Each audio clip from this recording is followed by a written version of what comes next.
Le projet de piétonnisation de l'avenue Foch, proposé par le député Jean-Marie Le Gouen et soutenu par Anne Hidalgo, ne fait pas l'unanimité auprès des riverains du quartier.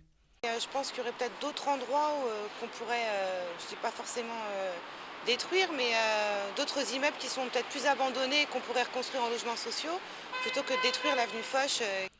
La proposition d'aménagement, qui prévoit également de réduire la voirie et d'y construire logements sociaux et commerces, suscite le mécontentement de la mairie du 16e.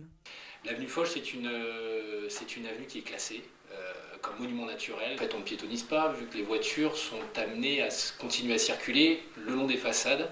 Donc ça veut dire que pour les riverains, ce ne sera pas réellement un confort supplémentaire, mais une nuisance qui se rapprochera de leurs fenêtres.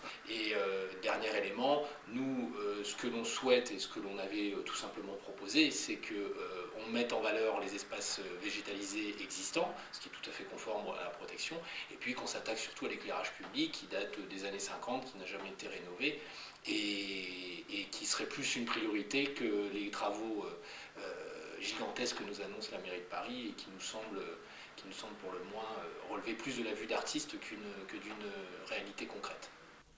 En revanche, pour la candidate socialiste à la mairie de Paris, cela serait l'occasion de promouvoir la mixité sociale. Le projet comprendrait également l'aménagement d'une vaste avenue piétonnière et arborée, comme nous l'explique le porte-parole de sa campagne.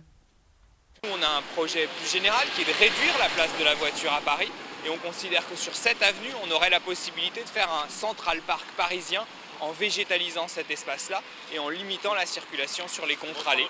Et c'est un très très beau projet qui permettra aux Parisiens de se réapproprier cet espace qui est finalement aujourd'hui assez peu fréquenté par les piétons.